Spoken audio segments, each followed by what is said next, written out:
Have you ever looked at a map of South Asia and found yourself drawn to those two incredibly unique countries nestled high in the Himalayas, right there next to India? Bhutan and Nepal. Exactly. We're talking about the kingdoms of Bhutan and Nepal.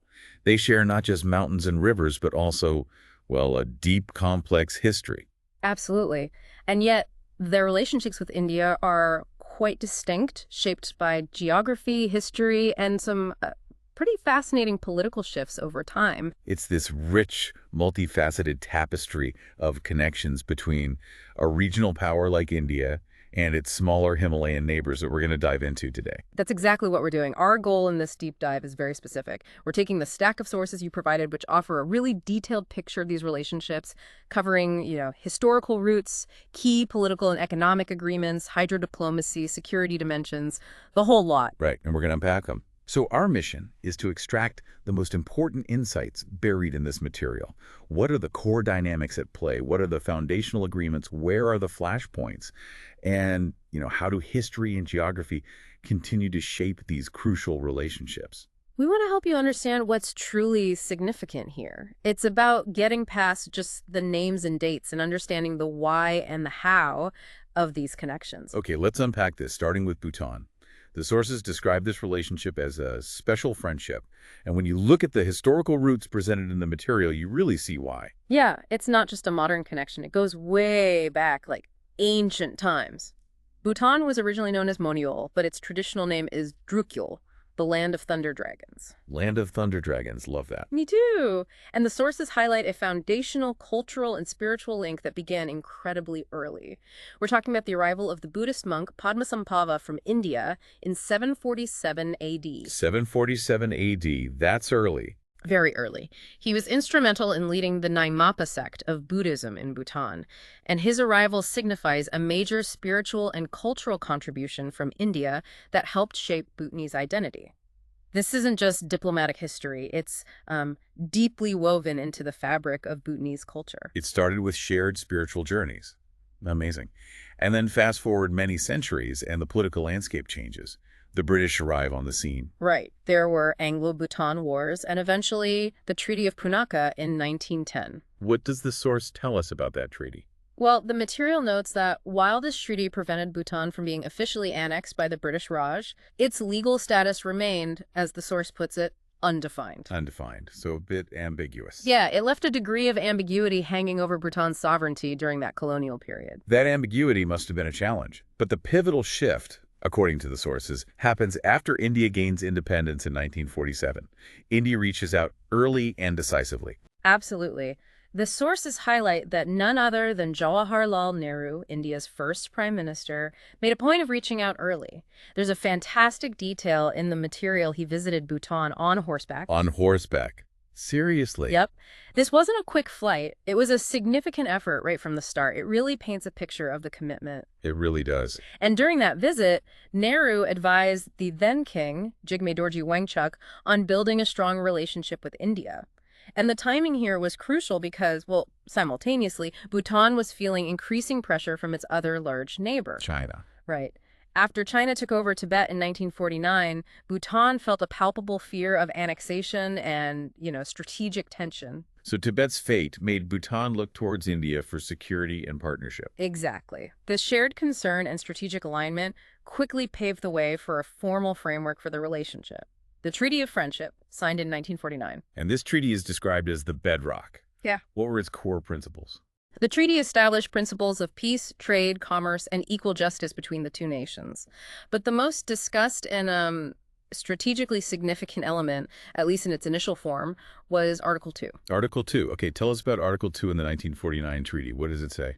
Article 2 initially stated that India accepted Bhutan's sovereignty and independent status, which was key, but it also included a clause that stipulated Bhutan should seek assistance from India regarding its external affairs. So India wasn't dictating policy, but providing guidance on how Bhutan engaged with the rest of the world. Is that fair? That's the implication from the sources, yeah. And material provides an example of how this played out. India taking up Bhutan's case for membership in the United Nations in 1971. Right. This demonstrates India supporting Bhutan's international presence and sovereignty while fulfilling that advisory role on the global stage. The core insight here is that India sought influence, not control, respecting Bhutan's internal autonomy. That early balance was important. But that article, too, wasn't set in stone forever.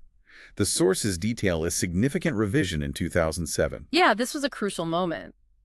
Interestingly, it was Bhutan that raised the issue, requesting a modification to Article 2 to reflect the evolving relationship and, Bhutan's growing confidence internationally. And India's response? And what stands out in the sources is India's response. India immediately agreed to revise the treaty.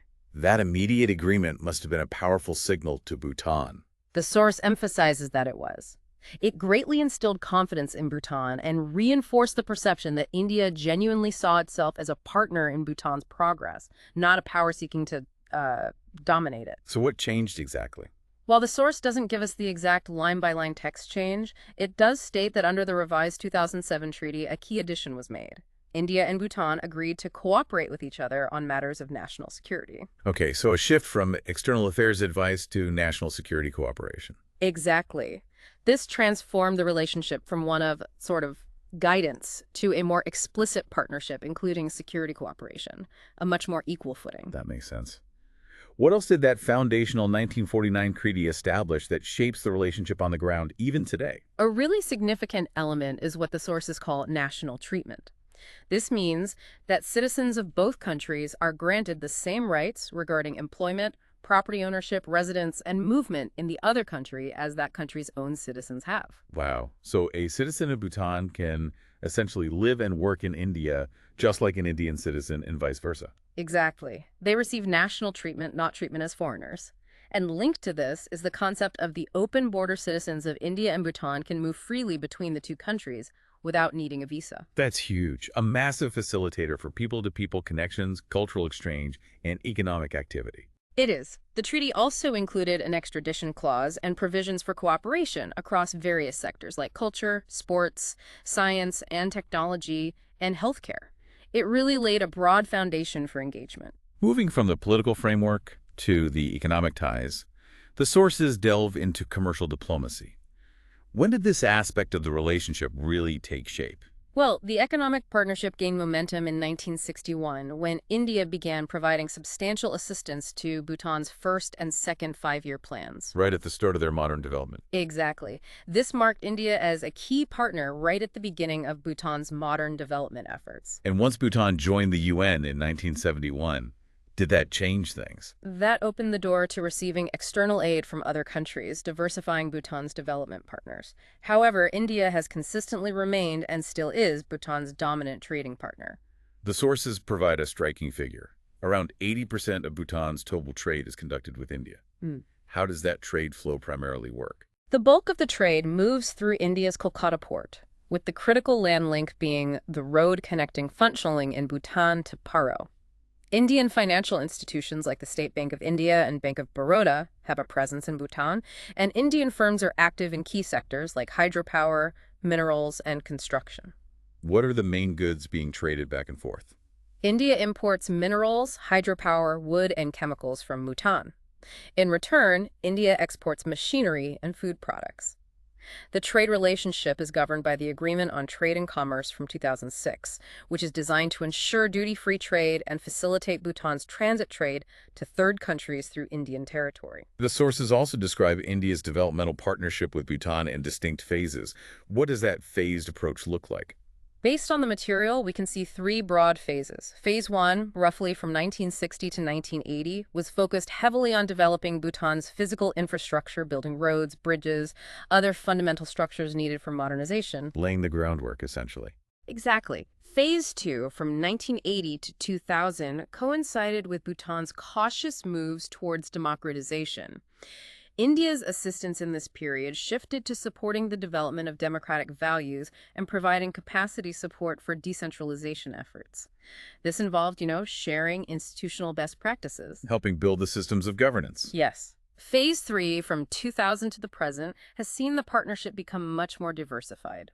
Beyond continuing support for large infrastructure and hydropower, it includes assistance in areas like IT services, education, and skill development, adapting to Bhutan's evolving economy. The sources also offer a brief comparison to Bhutan's relationship with Bangladesh. What's the takeaway there?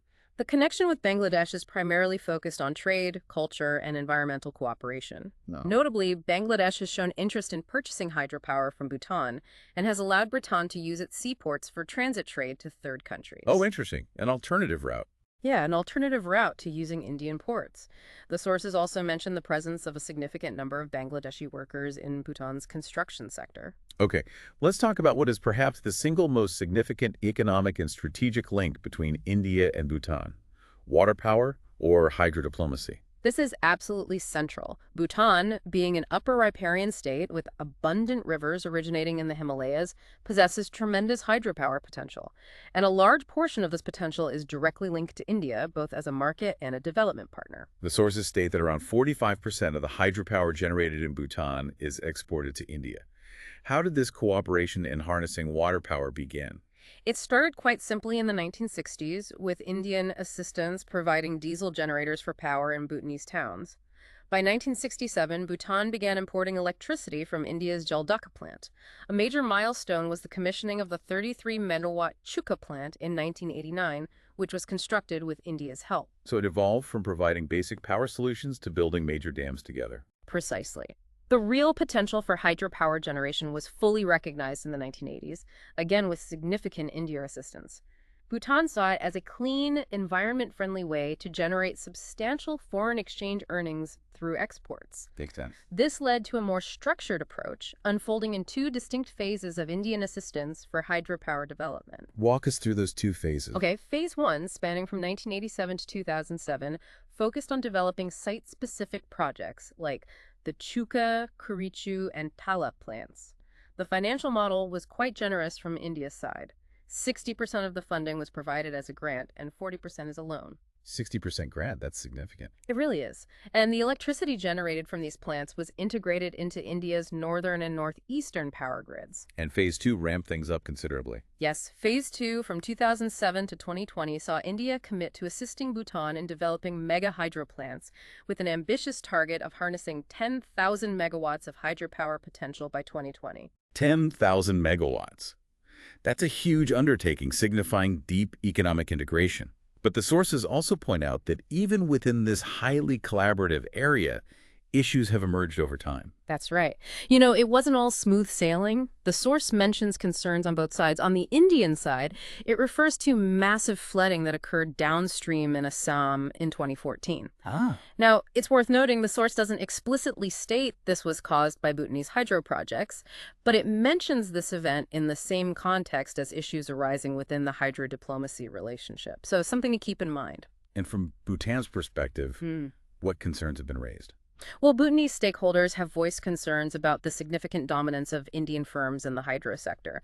They feel this limits the opportunities and growth space for the nascent Bhutanese corporate sector. Right, local businesses getting crowded out. Exactly. And there are also allegations that Indian firms involved in these projects tend to recruit cheaper Bangladeshi labor, which means the employment benefits don't fully flow to Bhutanese workers as intended. The sources explicitly note that Bhutan's leadership raised these specific concerns during the Indian Prime Minister's visit in 2014, so they were definitely being voiced at the highest levels. So even in a win-win area like hydropower, there are complex dynamics and specific grievances that need to be addressed as the partnership evolves. It highlights that even the closest relationships require constant attention and, well, addressing specific concerns raised by the partner. You can't take it for granted.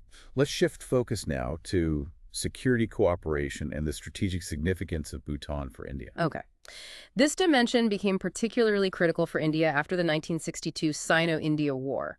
That conflict really underscored the need for India to secure its Himalayan borders and establish forward access to monitor China's activities. And Bhutan's location is key there. In this context, Bhutan's geographic position becomes strategically paramount for India, and India maintains a strategic presence in Bhutan, the sources note. And the China factor is directly relevant here. Bhutan does not have formal diplomatic relations with China, primarily due to unresolved border disputes and past skirmishes. That lack of formal ties is significant. It is. This absence of ties between Bhutan and a major power like China naturally creates space for India to exercise its influence and deepen security cooperation. What does that security cooperation look like specifically? Concrete examples include the presence of the IMTRAT, that's the Indian Military Training Team unit stationed in the Ha district of Bhutan. India also provides training to officers of the Royal Bhutan Army in India. Yeah. Beyond direct military engagement, India's Border Roads Organization, through what's known as Project Dantak since 1961, has been instrumental in building strategic infrastructure in Bhutan roads, telecommunication networks, even colleges and schools. Project Antac. Since 61. It's a long-term infrastructure building. Yeah. This serves Bhutan's development while also bolstering border infrastructure relevant to India's strategic needs. It's a dual benefit. Let's look at a specific case study mentioned in the sources that ties together geography and strategic interests. The Chumbi Valley issue. Right. The Chumbi Valley is a crucial geographical point. It's a tri-junction where the borders of Bhutan, India, and China meet. The Tri-Junction. Exactly. What makes it so important is its extreme proximity to India's narrow Chicken's Neck, the Siliguri corridor, which is a vital link connecting India's northeastern states to the rest of the country. Why is China particularly interested in this specific valley? From China's perspective, the Chumbi Valley provides a connection between Tibet and Sikkim, and they view it as an area where they could potentially expand their military maneuvers. The border dispute between Bhutan and China became more pronounced after China published a map in 1950 claiming significant areas in West Bhutan, including places like Doklam, and also claims in North Bhutan. Doklam. That name rings a bell from recent years. Indeed. And negotiations on this border have been ongoing for decades. Yes. Bhutan and China started border negotiations back in 1984. China's claims in West Bhutan are strategically significant because the Chumbi Valley itself is geographically quite constrained. So, by claiming areas like Doklam on the Bhutanese side?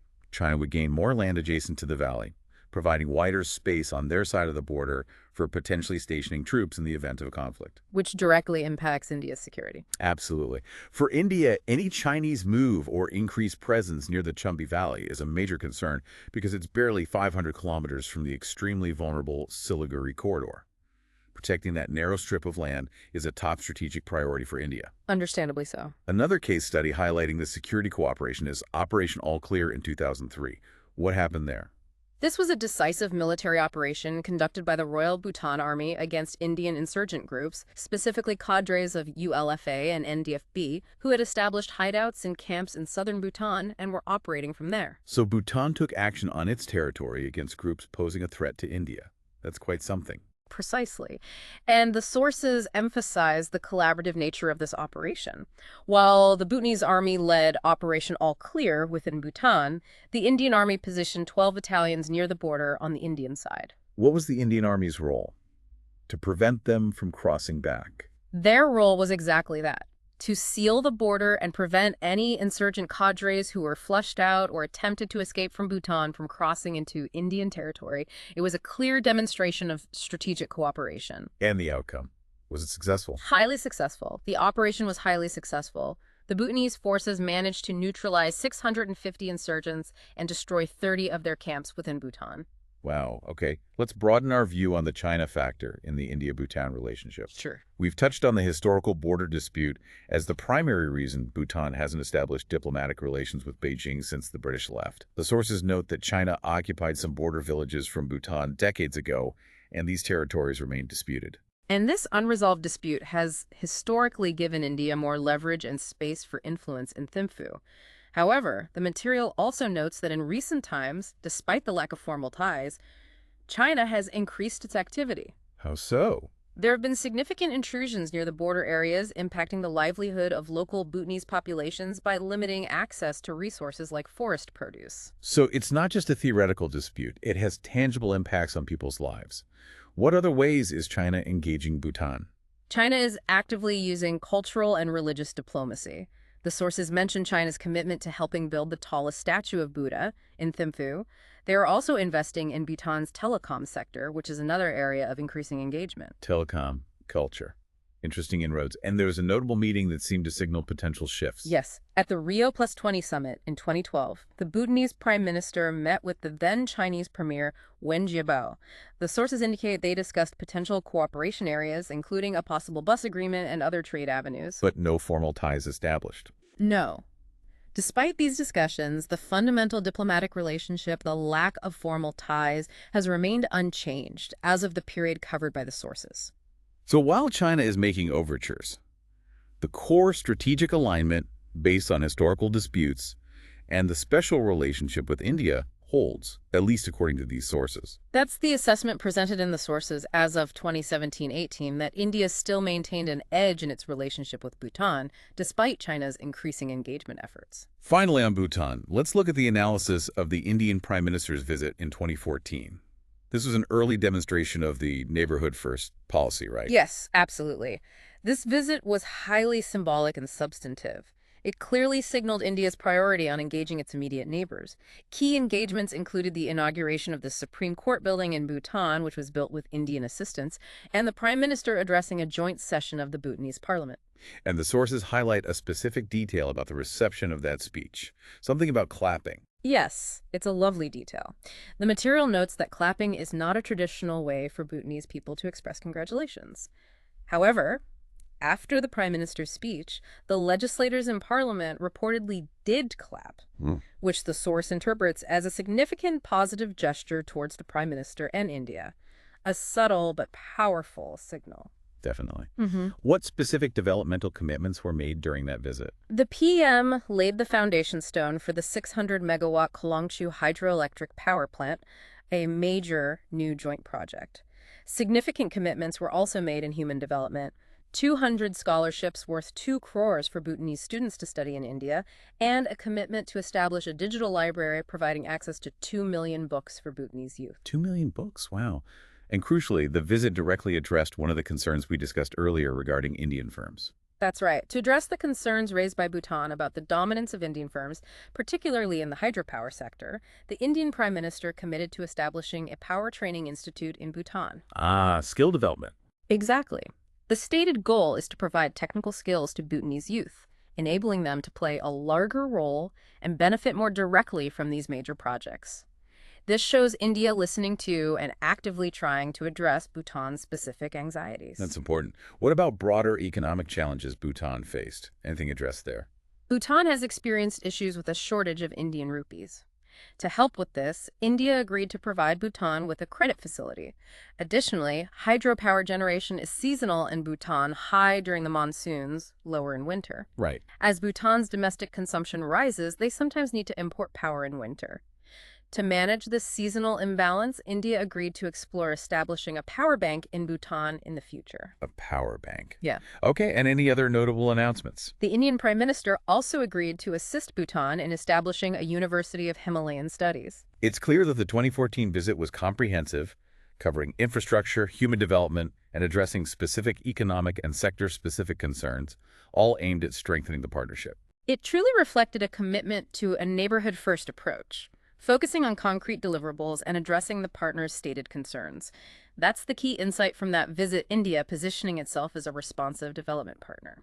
Okay, that gives us a really thorough picture of the India-Bhutan relationship, a special friendship marked by deep cultural ties, evolving treaties, and significant economic and security cooperation, alongside specific challenges being navigated. Absolutely. It's a unique model of neighborhood relations, really. Now, let's turn our attention to Nepal, India's other key Himalayan neighbor. While sharing deep historical roots with India, the relationship dynamics here, as presented in the sources, are distinctly different, arguably more complex, and marked by periods of turbulence. That's a fair assessment. The historical connections are profound, but Nepal's own internal political journey has significantly shaped its interactions with India in modern times. It's quite a different story in many ways. Let's start with that shared history. The sources take us way back, right? They do. The connection begins in ancient times, linked to the Sakya clan, which Gautama Buddha belonged to.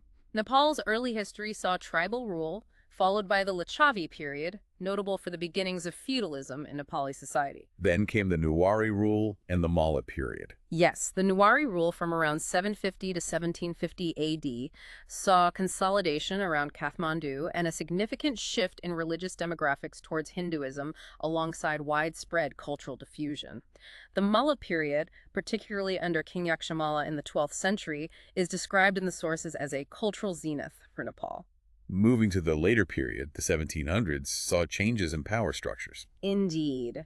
This led to a mix of monarchical and prime ministerial rule. A key shift happened in 1846 when Jung Bahadur Kunwar established the hereditary rule of the prime minister, the Rana dynasty, which lasted until 1951. The Rana dynasty. Right. The sources note that the Rana regime, while not known for efficiency, did make some contributions in education and schools. And the Indian freedom struggle had a direct impact on Nepal. That's fascinating. This is a fascinating link presented in the sources.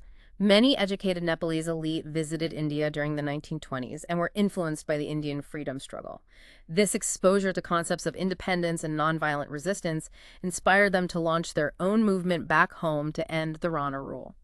And the Nepali Congress was key. Yes, the Nepali Congress, NC, played the most instrumental role in this movement. It underscores that deep, cross-pollinating historical connection. So India's fight for independence directly fueled the movement for political change in Nepal. Following the end of Rana rule in 1951, Nepal embarked on its tumultuous path towards democracy. What was that journey like, based on the sources? Well, tumultuous is the right word. Post-1951, the monarchy under Kings Tribhuvan, Mahendra, and Birendra largely dominated Nepalese politics. The sources highlight a period of significant struggle between the king and the Nepali Congress from 1951 to 1959. What was causing that struggle? Why the instability? It was a period of instability because, well, the king felt insecure with the rise of democratic forces like the NC and was hesitant to share power effectively, leading to conflict and political gridlock. A real power struggle. And this tension led to a major decision by King Mahendra in 1959. Yes, King Mahendra dissolved the NC government, citing corruption, and instead instituted a party-less panchayat system in 1960. This system involved electing representatives, but the real power was heavily centralized with the king. This period of centralized rule wasn't accepted quietly, I imagine. Not at all. The panchayat system faced ongoing protests, primarily led by the Nepali Congress. These eventually culminated in the first Jan Andolan, the People's Movement, in 1990. And that movement pressured the king to restore democracy. Yes. Facing widespread popular protests, King Birendra restored multi-party democracy, and a new government was formed under the Nepali Congress. However, the sources point out that during the NC's rule after 1990, Nepal didn't see the expected level of developmental progress. Things didn't quite take off as hoped. And this period also saw the rise of anti-India sentiment as a political tactic. This is a key dynamic the sources highlight. In 1994, the Unified Marxist-Leninist Party, UML, actively exploited anti-India sentiment for political gain. They alleged that the Nepali Congress was being controlled by India's Congress Party. So playing the foreign hand card. Exactly.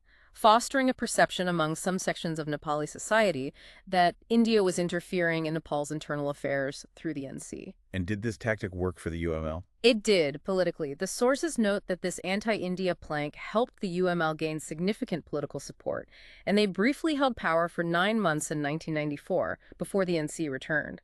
This underscores how perceptions of India's influence, regardless of the reality, can become potent tools in Nepal's domestic politics. The period after this remained turbulent, leading to further unrest, didn't it? Yes, the instability continued, with civil unrest escalating into a full-blown civil uprising, which took an ideological turn towards Maoism. The Maoist movement became fully manifested by 2005, marked by violence and widespread conflict across the country. And the monarchy's final significant action in this period, dissolving parliament again. Yes. Amidst the rising violence, King Gyanendra dissolved the parliament once more. This proved to be a critical misstep, igniting massive protests across Nepal known as the Second Jan Andolan in 2005. This second major people's movement seems to have been the definitive turning point towards a republic. It was. The Second Jan Andolan ultimately led to the signing of a peace accord in 2006 and the drafting of an interim constitution in 2007. A central goal set by the peace accord was the creation of a new permanent constitution for Nepal by 2010. But that constitution was significantly delayed.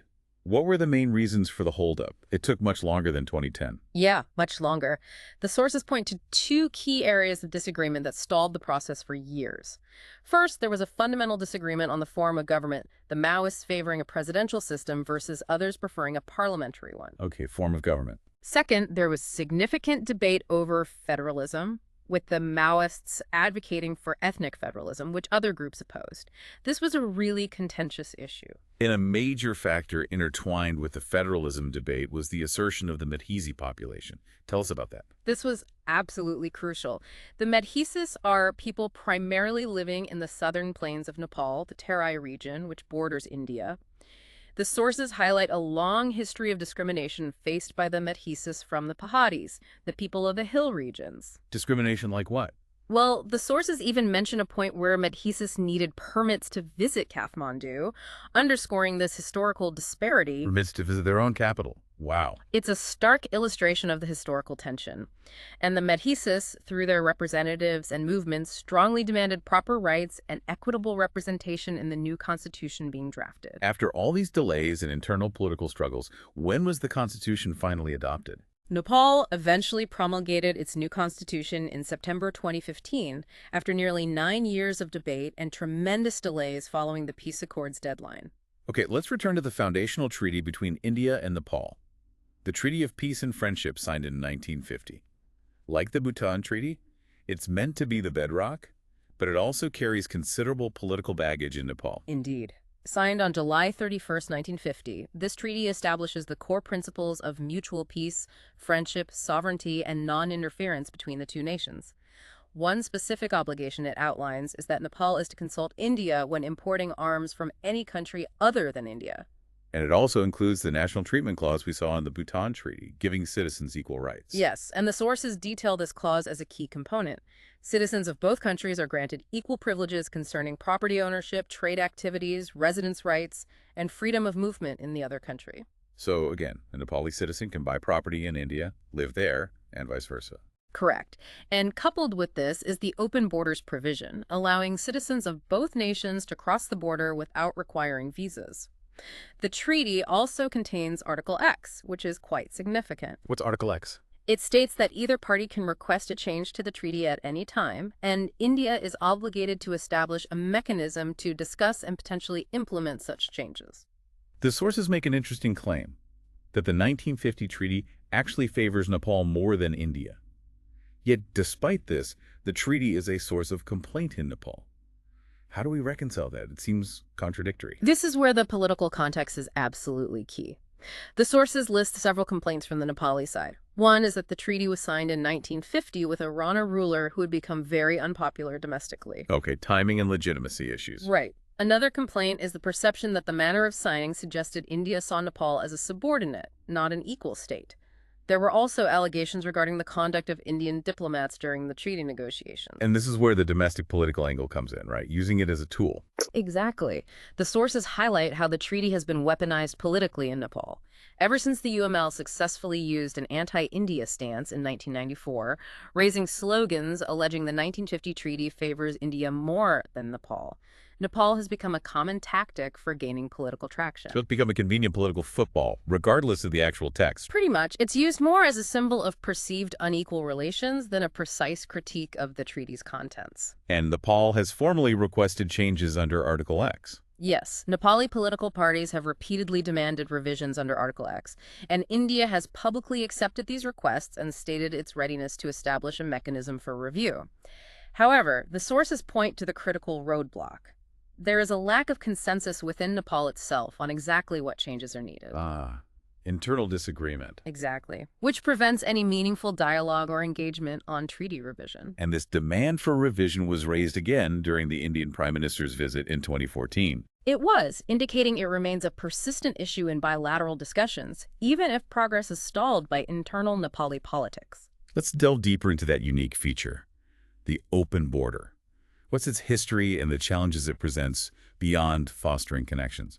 Well, the open border practice dates back centuries, continued by the British after the Anglo-Nepal Wars of 1814 and the subsequent Treaty of Sigali in 1816. The Treaty of Sigali is also linked to border disputes, isn't it? I remember reading about that. Yes. The treaty established the Mahakali River as the western boundary. However, the sources note a controversial aspect. The treaty was drafted in December 1815. Nepal initially refused to sign by the deadline, leading to a 92-day stalemate. 92 days. Yeah, it was eventually signed not by the king, but by a courtier under duress, which the sources suggest contributed to future border troubles. So its very signing was problematic. And India simply continued this open border post-independence under the 1950 treaty. Correct. And it has brought significant benefits, particularly for the Nepalese people. It provides vast economic opportunities in India where, the sources state, Nepalese are generally well accepted and not treated as aliens. Nepalese citizens also contribute significantly to India's security forces, like the famous Gorkha regiments. But managing such a long, porous border must have its downsides, security-wise. It absolutely does, especially concerning security.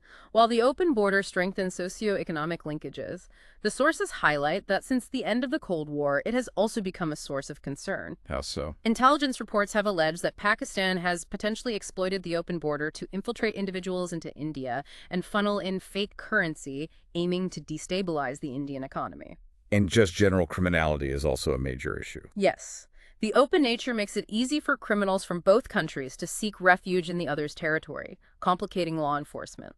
The sources list specific illegal activities reportedly facilitated by the border: drug trafficking, gold smuggling, human trafficking, and illegal arms trade, a whole range of issues. So the suggested approach isn't closing the border, which seems impossible anyway, but managing it better. That's the consensus presented. Closing the border isn't seen as feasible or desirable, given the long history and deep ties. Instead, better management is key.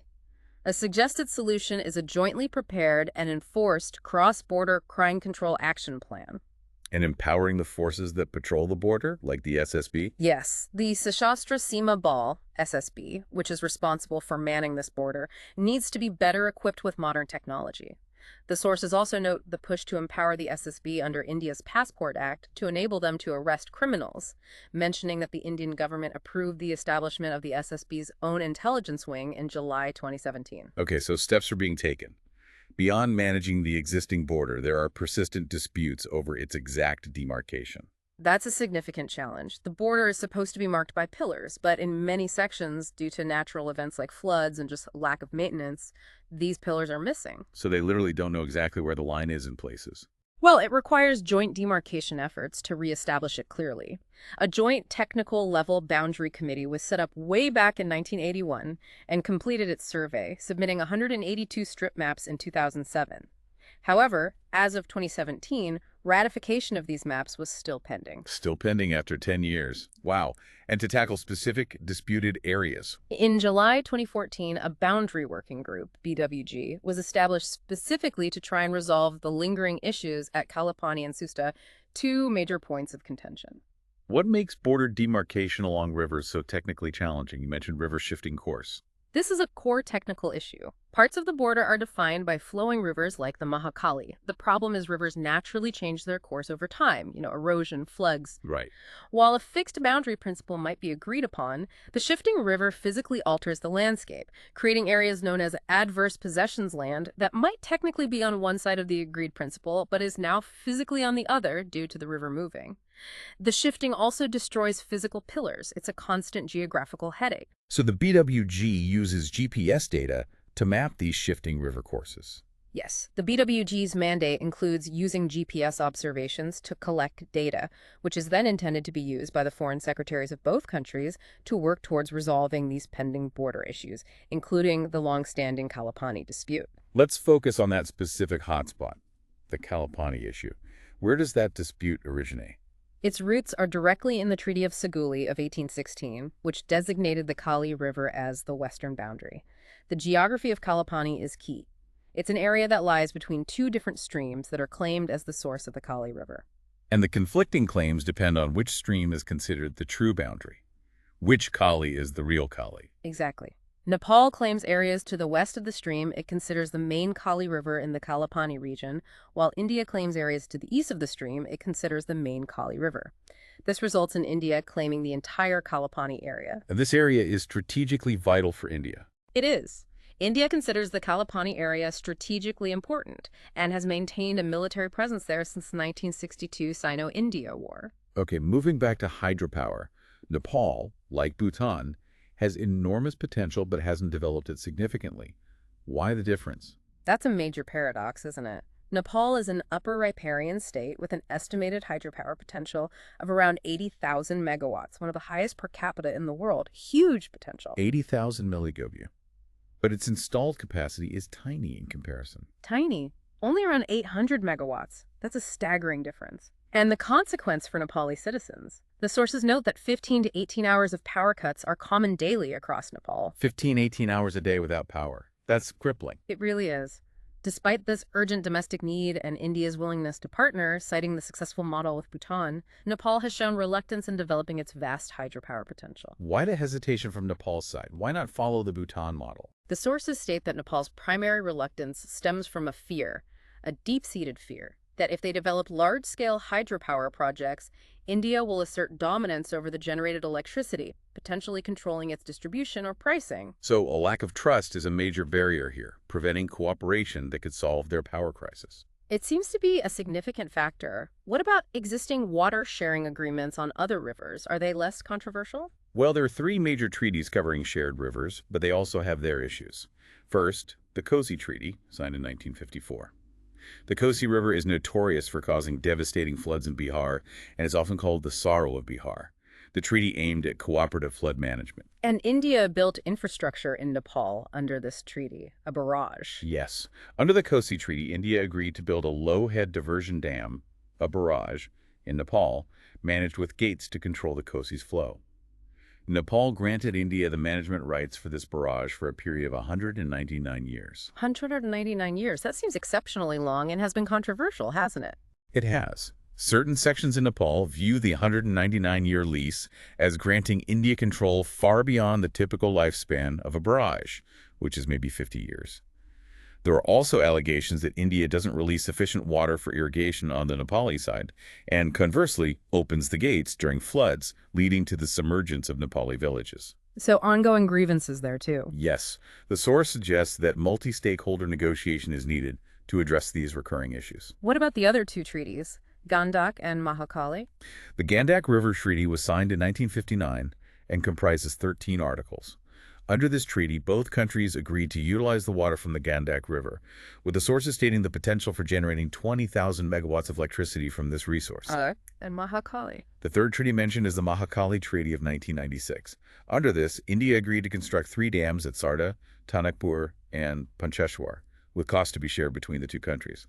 However, the sources explicitly state that there has been no progress on these agreed projects. No progress since 1996. Why the lack of progress on the Mahakali dams for so long? The source attributes the stagnation to the pending completion of social and environmental impact assessments, which have held up the implementation of the agreed-upon dam projects.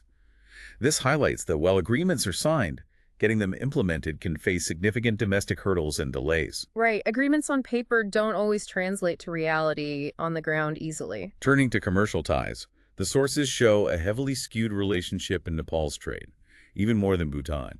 Oh yeah, the statistic is quite stark. 95% of Nepal's total trade is with India. 95%.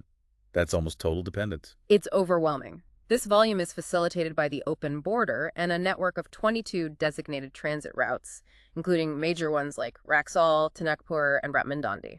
And India's economic presence on the ground is also significant. Lots of Indian companies. Yes, the sources mention over 150 Indian firms operating in Nepal across manufacturing and services sectors. In 2013, an Intergovernmental Commission on Trade was agreed upon, under which India formally allowed Nepal to use the Kolkata port for its trade with third countries and designated specific customs points for this purpose. But despite the volume, there's a massive trade imbalance, right? India exporting much more. A very significant one. India exports the vast majority of goods to Nepal, including essential commodities like food products and petroleum. Nepal's imports to India are comparatively negligible, consisting mainly of items like wood and traditional medicines. And this imbalance sometimes leads to negative perceptions in Nepal, like a trade flood. It does. The sources mention that certain sections in Nepal have cultivated a perception of a trade flood by India, suggesting a one-sided economic relationship that disadvantages Nepal, feeding into that anti-India narrative we talked about. Now, let's bring in the China factor again, but this time concerning India's relationship with Nepal. What is China's primary motivation in engaging with Nepal, according to the sources? Is it different from Bhutan? Well, the core reason highlighted is China's strategic interest in ensuring that Nepal's territory is not used by Tibetan groups to foment discontent or separatist activities against China. That's paramount for Beijing. Okay, the Tibet issue is central, and China's presence in Nepal has grown significantly over time, hasn't it? Yes. China had an economic presence from the 1950s, which increased post-1990s, but it's really in the last decade or so that China's economic participation and overall influence in Nepal have dramatically increased, a steep upward curve. The sources describe China's approach as multi-pronged. What does that involve? How are they increasing influence? It includes cultural and religious diplomacy. China has opened many Mandarin language schools, including in the southern Terai region, and is providing training to medhesis. Training medhesis. Interesting. Yeah, reportedly with an eye towards training them as potential labor for China's economy in the future. China is also making significant inroads by investing in Nepal's infrastructure, education, and health sectors, filling gaps where maybe others haven't. From India's perspective, how is this increased Chinese activity viewed as competition? India generally perceives China's growing presence and influence in Nepal as an effort to counterbalance India's traditional influence sphere. There's definitely a sense of competition. And the sources mention something about Maoism.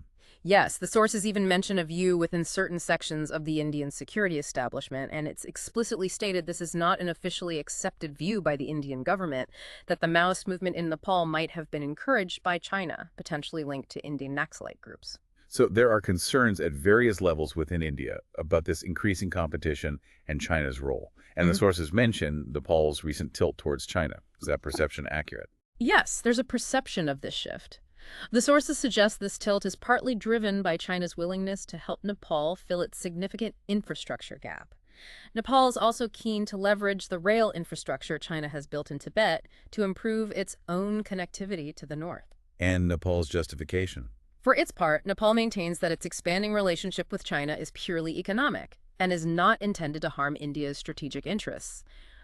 But perception matters. But the very fact of increased China-Nepal cooperation fundamentally alters the dynamics in the region, doesn't it? It does. The rising cooperation signals that the Himalayas are no longer the impenetrable barrier they once were strategically. For India, the sources suggest, this requires a proactive strategic approach to engaging with Nepal, rather than simply reacting to China's moves. A more forward-looking strategy needed. Right. The sources also note that China's strategy of directly engaging with Nepali politicians has been effective in building trust in certain quarters. The sources list specific examples of recent China-Nepal cooperation. Can you give us a sense of those? What kind of projects? Absolutely. The examples mentioned include a Nepal-China agreement on transit and trade, an agreement for a rail link, a joint military exercise pact, the development of the Raswagadi-Shibrebesi road link, Nepal's formal participation in China's Belt and Road Initiative, BRI, with a promised special economic zone. Wow, it's quite a list. And a significant 1,200 milliW project on the Budi River being undertaken by the Chinese Gazuba Group. These are concrete steps showing the deepening ties. Okay. Let's look at some key bilateral engagements and challenges presented in the sources, starting with the Indian Prime Minister's visit to Nepal in 2014, another key neighborhood first visit. This visit was a significant moment for resetting the relationship after a period of some strain, very much aligned with India's neighborhood first policy. Highlights included the PM's visit to the revered Pashupatinath temple, where he donated sandalwood, and major developmental pledges. What were those pledges specifically? India announced a substantial $1 billion credit line for Nepal and increased scholarships for Nepali students studying in India from 180 to 250 annually.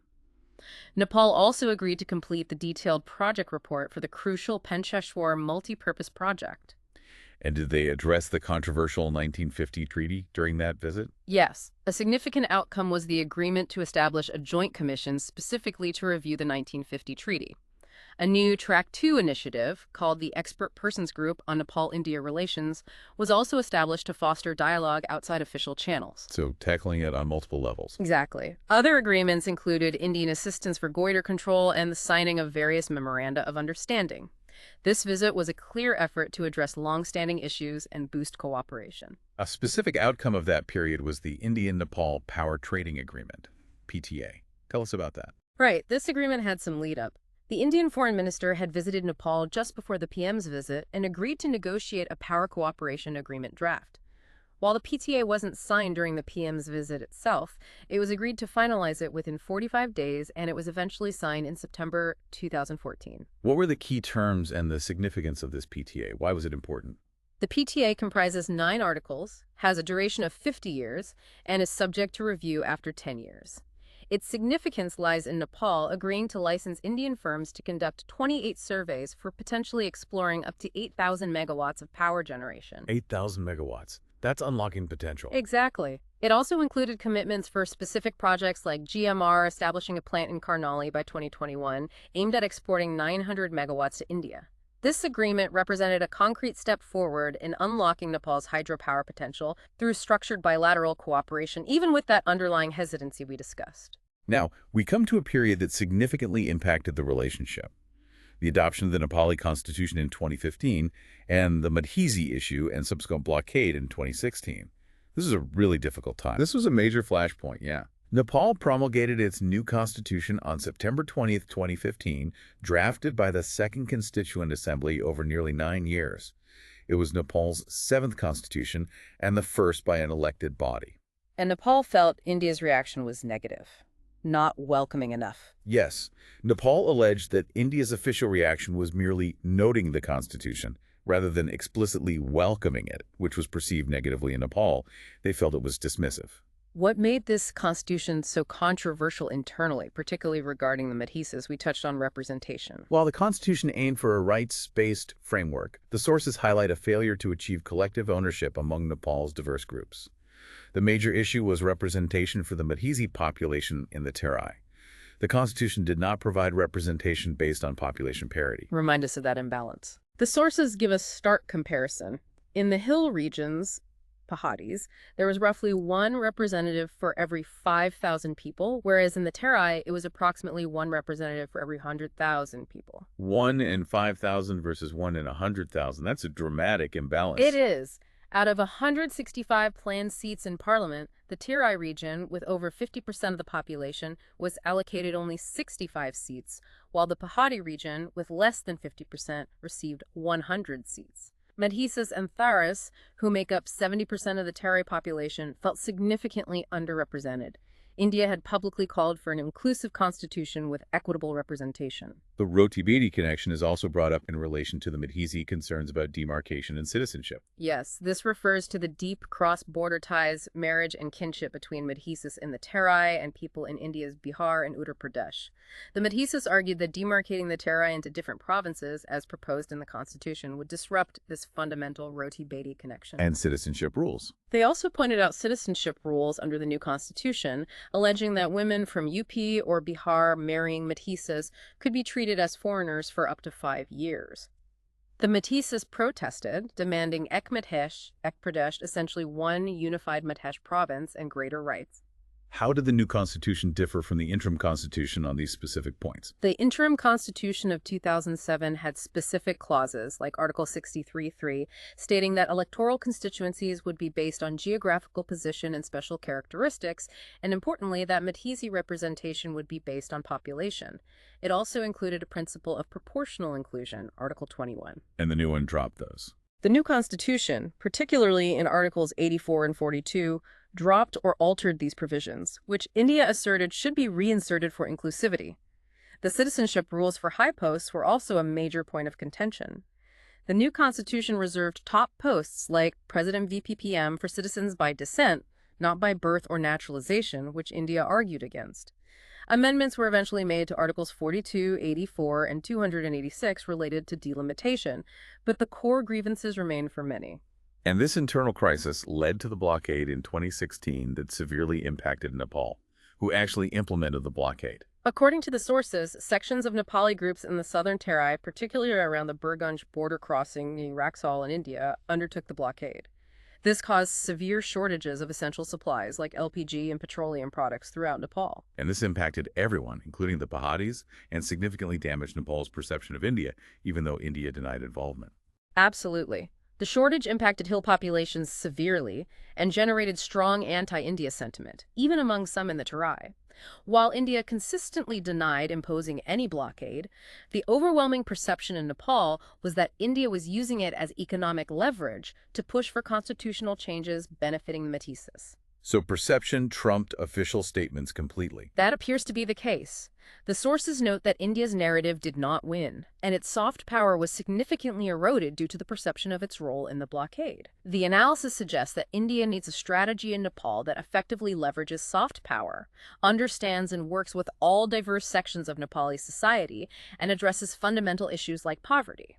And the blockade had environmental consequences too. Yes, dire environmental and health consequences. The severe fuel shortages led to increased deforestation as people cut trees for fuel, causing thick smog in Kathmandu and other areas, leading to health issues. The sources also mention the Marwari business community in the Terai region having a specific view. Yes, the material notes that this community has historically maintained good relations with both the hill population and certain groups in the Terai, but reportedly were not comfortable with the Métis' demand for Ekmahesh, Pradesh, and their proposed provincial boundaries, adding another layer to the internal dynamics. Following this difficult period, the sources cover more recent visits from Nepal to India in 2016 and 2017, indicating efforts to improve relations, right?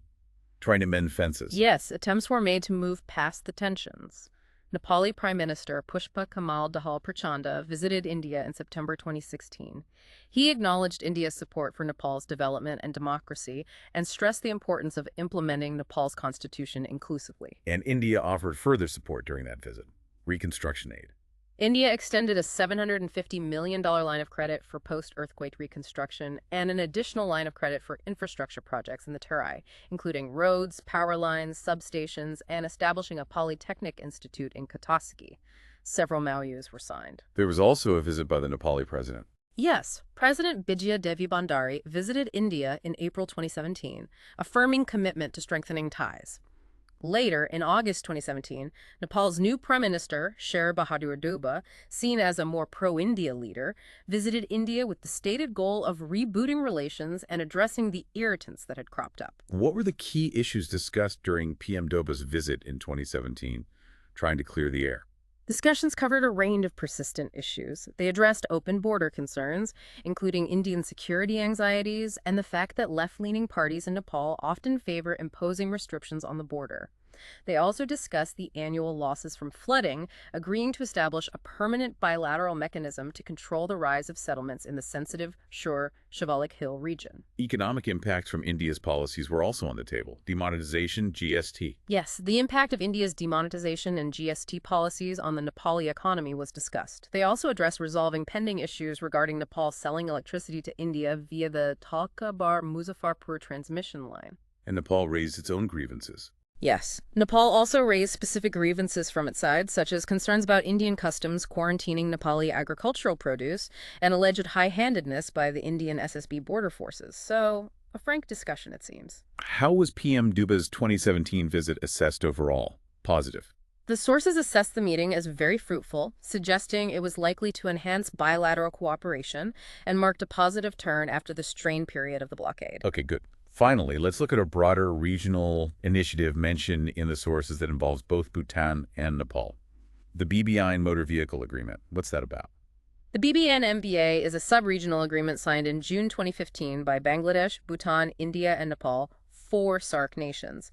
Its primary purpose is to regulate passenger and cargo vehicular traffic between these countries, basically making it easier for trucks and buses to cross borders. What are the main goals of this agreement? Connectivity. Yes, it aims to facilitate economic development and regional integration by enabling the seamless movement of goods and people across the 4 signatory states, thereby boosting regional connectivity, making trade flow smoother. And there's a larger vision tied to this, connecting further east. Yes, a major goal is to extend this connectivity further east, potentially reaching Thailand. The BBN states are contemplating a similar MVA with Myanmar and Thailand, which would provide these South Asian countries with easier access to the ASEAN states. Where did the idea for this agreement originate? Was it always just these 4? No, it was initially proposed as a full SAARC-wide MVA at the 2014 SAARC summit in Kathmandu. However, due to reservations primarily from Pakistan, the idea of a comprehensive SAARC agreement was dropped. Ah, so it became a sub-regional Plan B. Essentially, yes, leading to the 4 nations concluding a sub-regional MVA in Thimphu in 2015. Has there been progress on implementing it? Are trucks actually moving freely? Well, yes and no. By 2016, all four participating states had ratified the agreement, paving the way for seamless connectivity. India and Bangladesh have already moved ahead bilaterally, operationalizing aspects like giving India access to Bangladesh's Ashuganpur port for goods destined for Tripura and the Northeast via a 2016 transshipment agreement. Bus services like Kolkata-Dhaka Agartala and Dhaka-Shillong Guwahati are already running. So, some bilateral progress. What's the potential economic impact of the full BBAN MVA if it happens? The sources describe it as a force multiplier for economic integration in the region. It has the potential to facilitate the development of regional South Asian supply chains, particularly in sectors like textiles and garments. It's viewed as a significant step forward for India's neighborhood-first policy by strengthening economic linkages. But one of the BBIN members, Bhutan, has been hesitant. Why? That's right. Bhutan has expressed reservations, primarily fearing adverse environmental impacts from an anticipated increase in vehicular traffic within the country due to the agreement, concerns about pollution, road damage. Is there a counterpoint raised against that concern in the sources? The sources note that studies indicate such regional MVAs can boost not only economic integration but also tourism. However, there has been specific opposition from Bhutanese domestic stakeholders, particularly truck and taxi operators, who are critical and fear that Bhutan's existing road infrastructure isn't ready to handle the potentially increased volume of incoming traffic. Local economic fears, too.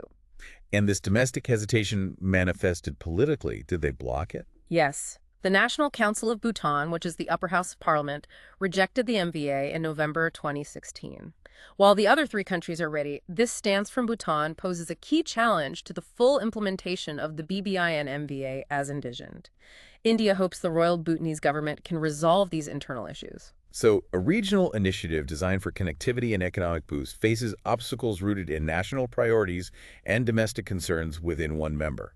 It underscores the complexity of regional cooperation. It's not just about grand visions. It involves navigating environmental concerns, local economic anxieties, and internal political processes in each country. It's messy. Well, we've covered a significant amount of ground in this deep dive, exploring the intricate layers of India's relationships with both Bhutan and Nepal. It's really fascinating stuff. It really is. We've seen how shared history provides a foundation, but geography, evolving political systems, economic interdependence, particularly around water, security concerns, and the growing influence of external powers like China add layers and layers of complexity. Yes, with Bhutan, we've seen a relationship of special friendship rooted in deep cultural ties and evolving through treaty revisions to a partnership that includes security cooperation and major hydro development, even while navigating concerns about economic dominance and environmental impact.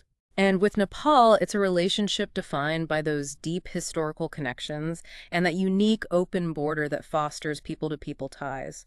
But it's also marked by the challenges of Nepal's turbulent path to democracy, controversy surrounding the foundational treaty, persistent border demarcation issues, that hesitation in fully exploiting shared resources like water due to trust deficits, and the significant trade imbalance. It's a much rockier road, it seems. Definitely. And cutting across both relationships is the increasing presence and influence of China in the Himalayan region, which adds a new, significant geopolitical dimension that India must strategize to address. It's not just a bilateral game anymore. Not at all. So why should you, the listener, care about the intricacies of these relationships? They might seem distant. Because they offer a crucial window into the realities of neighborhood diplomacy in South Asia. They show how history and geography aren't just abstract concepts, but profoundly shape modern political, economic, and security dynamics. Right. They highlight the challenges and opportunities of deeply intertwined destinies in a rapidly changing geopolitical landscape. These aren't just stories about India, Bhutan, and Nepal. They reflect broader regional trends. It's a reminder that even the closest relationships between neighbors are rarely simple. And it leaves us with a compelling thought to ponder, doesn't it? It does. Given the intertwined destinies forged by those shared mountains and rivers, the source of so much connection and potential power, how can India, Bhutan, and Nepal collectively navigate the significant challenges ahead? Challenges like environmental vulnerabilities heightened by climate change, the complexities of competing geopolitical interests, and navigating their own internal political and social shifts. How can they do all that while preserving and strengthening the truly unique bonds that connect their people and their shared heritage? That's the big question, isn't it? How do you manage the complexities while holding on to the connections? Something to think about.